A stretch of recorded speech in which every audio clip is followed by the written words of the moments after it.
Hello friends, आज मैं जिस मूवी को एक्सप्लेन करने वाला हूँ उसका नाम है सिस्टर डेथ, जो अभी हाल ही में रिलीज हुई है और ये मूवी जुड़ी हुई है 2017 में आई मूवी वेरोनिका से। इस बात का पता आपको वीडियो के एंड में चलेगा, तो वीडियो को पूरा देखें। तो आइए सीधा चलते हैं मूवी की इस स्टोरी पर। कहानी की शुरुआत होती है स्पेन 1939 में। यहाँ पर हम देखते हैं एक लड़की को जो अपने हाथ में क्रॉस को लेकर खड़ी हुई थी और गॉड से प्रे कर रही थी, और उसको काफी सारे लोग भी घेर कर खड़े हुए थे जो उसकी पूजा कर रहे थे। और यहाँ से शुरू होता है मूवी का पहला चैप्टर, जिसका नाम है द होली गर्ल। आगे कहानी 10 साल बाद शुरू होती है। यहाँ हम सिस्टर नार्सिसा को देखते हैं जो एक कॉन्वेंट में आई थी। वहाँ उसे दीवार पर गोलियों के निशान नजर आते हैं। तब उसे सिस्टर होलिया मिलती हैं जो उसे बताती हैं वॉर से पहले ये बंद आश्रम एक कॉन्वेंट था जिसको बिशप ने वापस ले लिया और स्कूल में बदल दिया। पुराने लोगों में से मैं और मदर सुपीरियर और सिस्टर सैग्रारियो ही यहाँ बचे हैं। तब सिस्टर नार्सिसा बाकी लोगों के बारे में पूछती हैं। सिस्टर होलिया बताती हैं वो सब बाहर से आए हैं जैसे तुम आई हो। तब वो उसको बाहर रोककर मदर सुपीरियर के पास जाती है उसके आने के बारे में बताने के लिए। तब सिस्टर नार्सिसा के पैरों के पास एक कंचा आकर रुकता है जिसको उठाकर वो बाहर देखने जाती है, पर उसको वहाँ कोई नजर नहीं आता। तब सिस्टर होलिया उसे बोलती है मदर सुपीरियर तुम्हारा इंतजार कर रही हैं। तब वो मदर सुपीरियर से मिलती है और उसे देखकर मदर सुपीरियर काफी खुश होती हैं और उसको उसके बचपन की एक तस्वीर दिखाती हैं और बोलती हैं उस बुरे दौर में तुमसे हमको काफी उम्मीद मिली, और उसे होली गर्ल कहकर बुलाती हैं। मतलब सिस्टर नार्सिसा वही छोटी लड़की थी जिसको हमने मूवी के शुरू में देखा था। मदर सुपीरियर सिस्टर नार्सिसा को बताती हैं बिशप को लगता है कि तुम ईश्वर की दुल्हन बनने के लिए पूरी तरह से तैयार हो। मतलब नार्सिसा तब पूरी तरह से एक नन बन जाएगी, और ये बात सुनकर वो थोड़ा शॉक्ड हो जाती है। तब सिस्टर होलिया उससे कहती है तुमको यहाँ पर सिस्टर आइनेस की जगह बुलाया गया है और तुम यहाँ बच्चों को स्पेनिश और नेचुरल साइंस पढ़ाओगी, क्योंकि सिस्टर आइनेस घर वापस चली गई हैं अपने बीमार माँ बाप को देखने के लिए। आगे हम देखते हैं सारी सिस्टर्स और नन्स खाना खा रही होती हैं, पर सिस्टर नार्सिसा खाना नहीं खाती। फिर वो अपने रूम में आ जाती है और अपने सामान को ऊपर रखने लगती है, लेकिन उसका सूटकेस पीछे नहीं जा रहा था। तब वो ऊपर चेक करती है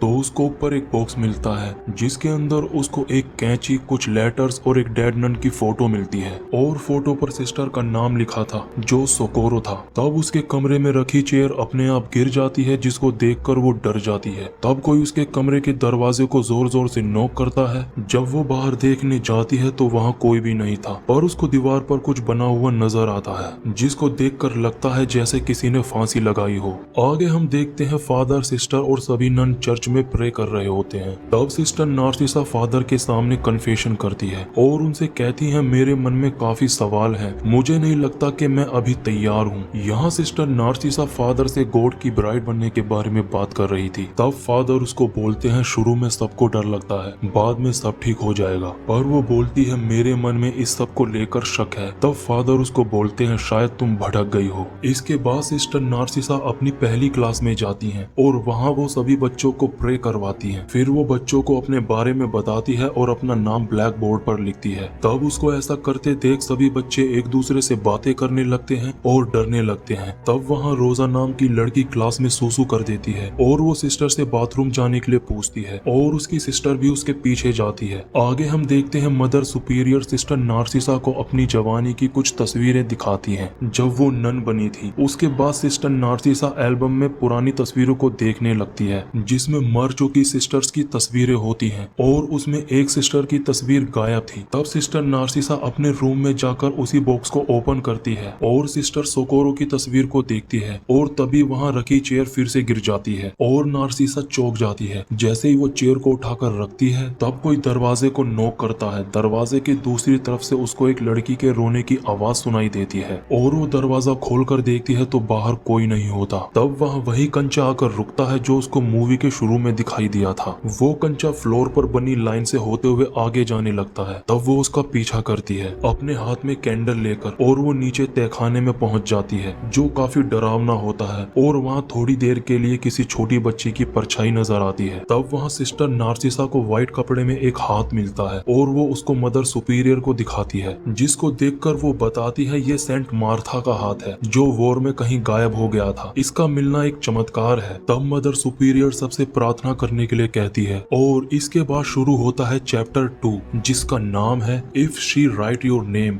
यू आर कर्स्ड, मतलब अगर उसने तुम्हारा नाम लिखा तो तुम श्रापित हो जाओगे। आगे हम देखते हैं सिस्टर नार्सिसा को अपने रूम की तरफ जाते समय सिस्टर सैग्रारियो मिलती हैं, जो सारी कुकीज के मिक्स हो जाने की वजह से परेशान थी। सिस्टर नार्सिसा उनसे मदद के लिए बोलती है तो वो नार्सिसा को कुकीज चखने के लिए कहती है और उसको डांटती है कि इसको एक बार में ही खाना होता है, पता लगाने के लिए कि ये कौन सा है। फिर वो उसको एक और लेने के लिए बोलती है। नार्सिसा मना करती है तो वो उस पर चिल्लाती है और जबरदस्ती खाने के लिए बोलती है। जब वो उसको खाती है तो उसको अजीब लगता है और वो उसको मुंह से बाहर निकालती है, जो एक आंख होती है जिसे देख वो वोमिट करती है। तो उसके मुंह से काफी सारे खून के साथ एक दूसरी आंख बाहर आती है और सिस्टर सैग्रारियो शैतान के जैसे हंसने लगती है और उसकी दोनों आंखें नहीं होती, मतलब वो आंखें उसी की ही थी। ये सब देखकर सिस्टर नार्सिसा काफी जोर से चिल्लाती है और ये बस सिस्टर नार्सिसा का बुरा सपना था जो वो सोते टाइम देख रही थी। तब उसके रूम में स्कूल की 2 लड़कियां पानी का जग लेकर आती हैं। तब उनमें से एक लड़की दीवार पर बने उस निशान को देखने लगती है और दूसरी लड़की उसको देखने से मना करती है। इसके बाद सिस्टर नार्सिसा अपनी क्लास में जाती है और बच्चों को देखकर पूछती है बाकी बच्चे कहाँ हैं। उनमें से एक लड़की बताती है आज बुधवार है और आज कपड़े धुलते हैं। फिर वो उस जगह जाती है जहाँ रोजा उसे बताती है स्कूल में शहर से आए होटल और हॉस्टल के कपड़े धुलते हैं और उनके भी कपड़े जो स्कूल में पैसे दान करते हैं। तब सिस्टर नार्सिसा उनकी हेल्प करने का सोचती है पर वो उसको मना कर देती हैं और कहती हैं सिस्टर हुलिया गुस्सा करेंगी। सिस्टर नार्सिसा रोजा से पूछती हैं कल क्लास में क्या हुआ था। रोजा बताती है वो डर गई थी ब्लैक बोर्ड की वजह से। तब उसकी बहन उसको मना करती है और उसे वहाँ से ले जाती है। आगे हम देखते हैं सभी सिस्टर चर्च में प्रे कर रही होती हैं। तब सिस्टर नार्सिसा देखती है उसकी क्रॉस की माला में खून निकल रहा है और एक लड़की को देखती है जो हवा में धीरे धीरे ऊपर उठ रही है, जो वो खुद होती है। तब सिस्टर हुलिया उसे होश में लाती है और स्कूल में लड़कियों को देखने के लिए बोलती है। सिस्टर नार्सिसा उन लड़कियों के पास जाती है जहां वो उससे बोलती हैं अभी हम नन नहीं बने हैं और ना आप पूरी तरह से बने हो, और उसे डांस के लिए बोलते हैं। तब सब साथ में डांस करते हैं। उसके बाद सब सोने चले जाते हैं। तब रात को एक लड़की को जोर से सूसू आई होती है।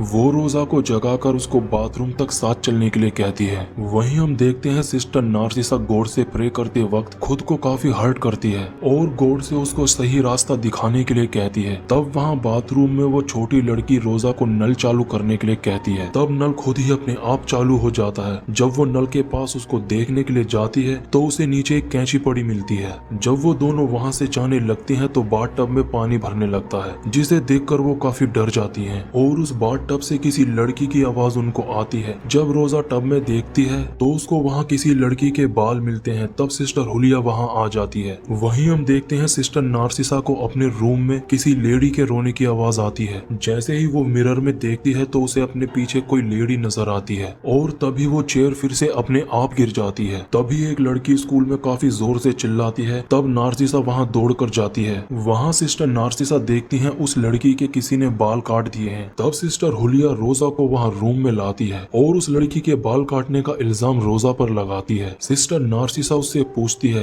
रोजा ये कैंची तुमको कहाँ से मिली, जिस पर रोजा उससे कहती है मैंने कुछ नहीं किया, ये कैंची मुझे बाथरूम में मिली है। ये उस लड़की का काम है। वो बाथरूम में डूब रही थी और मदद मांग रही थी। तभी सिस्टर हुलिया उसे काफी जोर से चांटा मार देती है, जैसे कि वो कोई राज छुपा रही हो उस बाथ टब वाली लड़की को लेकर। तब सिस्टर नार्सिसा अपने रूम में आकर उस कैंची को देखती है जो उस बॉक्स से गायब थी और ये काफी हैरानी की बात थी। अब अगली सुबह सिस्टर नार्सिसा कब्रिस्तान में जाती है और सिस्टर सोकोरो की कब्र को ढूंढती है। तब उसे वहाँ उसकी कब्र मिल जाती है, जिसको देखकर उसे पता चलता है कि वो बस 19 साल की उम्र में गुजर गई है। खैर इसके बाद हम सिस्टर नार्सिसा को उसके क्लासरूम में देखते हैं। वहाँ वो देखती है उसकी क्लास से रोजा गायब है। तब वो उसे देखने जाती है। रोजा को पनिश किया गया था और इसे एक कोठरी में बंद किया गया था। सिस्टर नार्सिसा उसको खाने के लिए कुछ देती है पर वो मना कर देती है और बोलती है जब तक उसकी सजा पूरी नहीं होगी उसे भूखे रहना होगा। तब सिस्टर नार्सिसा उससे उस कैंची के बारे में पूछती है। रोजा उसको मना करती है और बोलती है मुझे वो बाथरूम में मिली थी। तब वो उस लड़की के बारे में पूछती है और उसको सब सच बताने के लिए कहती है। तब रोजा उसे बताती है सिस्टर आइनेस भी यही कहती थी, फिर बाद में उन्होंने भी हम पर भरोसा नहीं किया।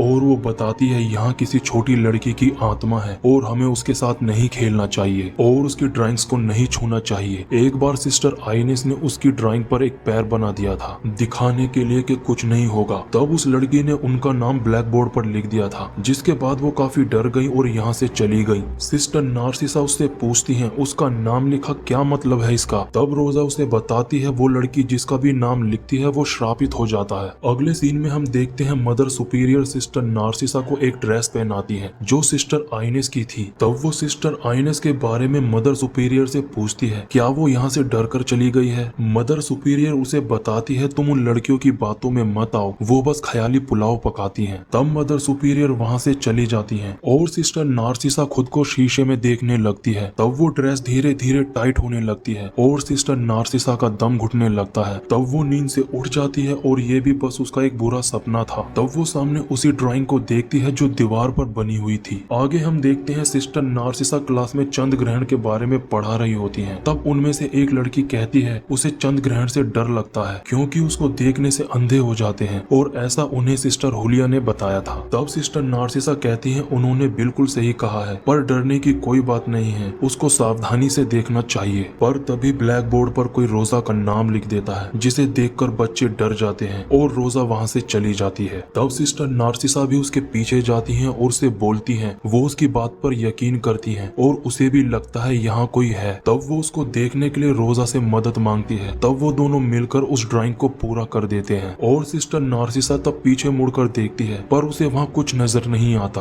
और वो रोजा को भी देखने के लिए बोलती है देखो कुछ नहीं हुआ। पर तभी वो चेयर फिर से गिर जाती है। तब रोजा उसे बताती है वो ठीक आपके पीछे है, पर नार्सिसा को वहाँ कुछ नजर नहीं आता। तब रोजा उसे बताती है वो कोई छोटी लड़की नहीं है, वो कोई और है और वो कुछ कह रही है। सिस्टर उससे पूछती है वो क्या कह रही है, पर इतने में रोजा वहाँ से गायब हो जाती है। वो रोजा को हर जगह ढूंढती है पर वो उसको कहीं भी नहीं मिलती। वो रोजा को बाहर ढूंढने जाती है पर वो उसको वहाँ भी नहीं मिलती और रोजा की बहन से उसको ढूंढने में मदद के लिए बोलती है। तब वो सिस्टर हुलिया से मिलती है और उसे बताती है रोजा मिल नहीं रही है, पर सिस्टर हुलिया उसे ही डांटने लगती है और बोलती है तुम सिर्फ नाटक करती हो कम यूनियन लेने में, तुम सिर्फ यहाँ खबरों के लिए आई हो, तुम ढोंगी हो, और उसको यहाँ से चले जाने के लिए बोलती है। तब सिस्टर नार्सिसा उसको ढूंढने के लिए चर्च में जाती है और रोजा की बहन भी वहीं पर आ जाती है। तब उनको अंदर से रोजा की आवाज सुनाई देती है। वो दरवाजा खोलने की कोशिश करते हैं पर उनसे दरवाजा नहीं खुलता। तब वो कन्फेशन रूम में जाकर उसको देखती है और कन्फेशन रूम का दरवाजा अपने आप बंद हो जाता है। वो उसे अंदर से खोलने की कोशिश करती है और बाहर से रोजा की बहन भी उसे खोलने की कोशिश करती है पर वो उनसे नहीं खुलता। तब रोजा की सिस्टर मदद लाने का बोलकर वहाँ से चली जाती है। तब सिस्टर नार्सिसा को फादर की आवाज आती है। वो उनसे कहती है मुझे बस रोजा को ढूंढना है और फादर उससे कहते हैं तुमने उस बेचारी लड़की का इस्तेमाल किया है। वहाँ वो समझ जाती है कि वो फादर नहीं कोई और है। जब वो आगे देखने के लिए जाती है तो उसको काफी सारी आंखें नजर आती हैं और काफी सारे हाथ उसे पकड़ने लगते हैं, पर तभी वो बाहर आ जाती है और वहाँ वो देखती है रोजा ने खुद को फांसी लगा ली है और वो मर गई है। उसे देखकर वो काफी जोर से चिल्लाती है और इसके बाद शुरू होता है चैप्टर 3 फाइनल चैप्टर। यहाँ हम देखते हैं रोजा का फ्यूनरल हो रहा होता है। तब सिस्टर हुलिया सिस्टर नार्सिसा से कहती है कि उसकी जान तुम्हारी वजह से गई है क्योंकि उसने तुम पर भरोसा किया था, और उसे वहाँ से चली जाने के लिए कहती है। तब सिस्टर नार्सिसा अपने रूम में जाती है और उस चेयर को बार बार जोर जोर से पटकती है और काफी जोर जोर से चिल्लाती है और रोती है और उस जगह को छोड़कर जाने लगती है। और तभी वहाँ सूर्य ग्रहण होने लगता है। तब सिस्टर नार्सिसा अपने घुटनों पर बैठकर अपनी बाहों को खोलकर सूर्य ग्रहण को देखने लगती है और वो ऐसा तब किया करती थी जब वो छोटी बच्ची थी। उसको ऐसा करते हुए सिस्टर हुलिया देख लेती है। तब सिस्टर हुलिया उसके पास आती है और उसको ऐसा करने से मना करती है और जैसे ही सिस्टर हुलिया सिस्टर नार्सिसा के फेस को छूती है तब उसको पास्ट में जो हुआ था वो सब दिखने लगता है, जिसमें वो देखती है कि कैसे वॉर के टाइम लोगों ने उस जगह को नुकसान पहुंचाया था और लूटा था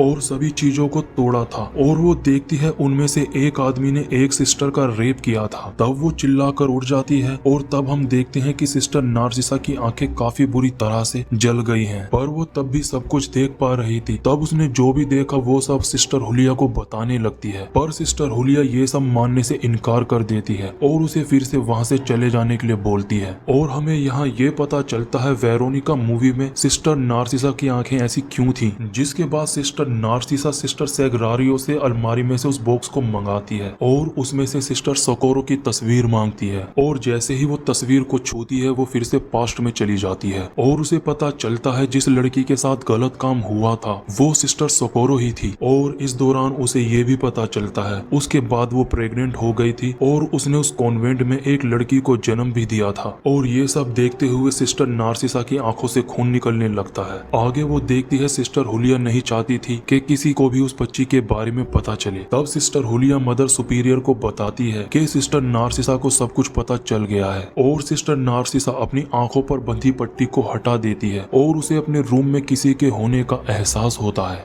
जब वो पीछे देखती है तो उसे पता चलता है वो कोई और नहीं सिस्टर सोकोरो है जो उसका हाथ पकड़कर उसको आगे का सब कुछ दिखाती है। और तब वो देखती है सिस्टर सोकोरो की बेटी काफी ज्यादा बीमार थी, उसको काफी तेज बुखार था, पर वहाँ की नन उसको हॉस्पिटल लेकर नहीं जाती और सोकोरो को भी रूम में बंद कर देती है क्योंकि वहाँ कोई भी नन नहीं चाहती थी कि उस लड़की के बारे में किसी को भी पता चले, इसलिए वो कभी कॉन्वेंट से बाहर उसको जाने नहीं देते थे। तब वो जबरदस्ती उस बच्ची को बाथटब में नहलाने लगते हैं उसका बुखार कम करने के लिए। और तब स्कूल में सारे दरवाजे बंद होने लगते हैं और सभी को सिस्टर सोकोरो की आवाज सुनाई देती है। आगे वो देखती है जब वो उसकी बेटी को नहला रहे होते हैं तो उसका सर बाथटब में टकरा जाता है और वो वहाँ मर जाती है। और यही सब रोजा ने होते हुए देखा था। इसके बाद सिस्टर सोकोरो ने भी खुद को फांसी लगा ली थी और वो फांसी वाली ड्राइंग भी सोकोरो की ही थी जो उसकी बेटी ने बनाई थी, इसलिए वो चेयर बार बार गिरती रहती थी क्योंकि उस चेयर पर चढ़कर सोकोरो ने खुद को फांसी लगाई थी। और ये रूम भी सिस्टर सोकोरो का ही था। ये सब देखकर सिस्टर नार्सिसा को काफी गुस्सा आता है। तब वो उस दरवाजे को खोल देती है जिसमें से सोकोरो की आवाज आ रही थी और सोकोरो की आत्मा को आजाद कर देती है। तब हम देखते हैं पास्ट में सोकोरो की बॉडी हंसने लगती है और सिस्टर हुलिया उसे देखकर डरने लगती है। तब सिस्टर नार्सिसा सिस्टर हुलिया को बताती है मैंने दरवाजा खोल दिया है और वो आ गई है। तब सिस्टर सोकोरो की स्पिरिट पास्ट में उनके साथ जैसा करती है वो प्रेजेंट में भी उनके साथ वैसा होने लगता है। सिस्टर हुलिया को वो स्टैचू गिराकर मार देती है और मदर सुपीरियर को वो उसी बाथटब में डुबाकर मार देती है जिसमें उसकी बेटी मरी थी। ये सब उनसे गलती से हुआ था पर ये उनकी काफी बड़ी गलती थी जिसको उन्होंने सबसे छुपाया था। इसके बाद सोकोरो अपनी बेटी की स्पिरिट के साथ वहाँ से चली जाती है, शायद उसका बदला पूरा हो गया था और उनको शांति मिल गई थी। इसके बाद हम देखते हैं सिस्टर नार्सिसा के बचपन का क्लिप दिखाया जाता है जिसमें वो सेम वैसे ही अपने हाथों को खोलकर सूर्य को देख रही थी जैसा उसने सूर्य ग्रहण के समय किया था, मतलब ये शक्तियां उसमें बचपन से ही थी। तब वो समझ जाती है उसे क्या करना है और एक नन बनने का फैसला करती है। और इसके बाद हमें वेरोनिका मूवी का सीन दिखाया जाता है। साल होता है 1991। यहाँ हम सिस्टर नार्सिसा को काफी ओल्ड देखते हैं। वहाँ वो वेरोनिका के स्कूल में आती है और इसी मूवी में उनका नाम सिस्टर डेथ पड़ा था। तब वो वेरोनिका की तरफ देखकर मुस्कुराती है जैसे कि उसको पता हो आगे उसके साथ क्या होने वाला है और यही मूवी खत्म हो जाती है। अगर आप सभी को मेरी वॉइस में ये स्टोरी अच्छी लगी हो तो प्लीज मेरे चैनल को सब्सक्राइब करके जाना। तो यार मिलते हैं नेक्स्ट वीडियो में।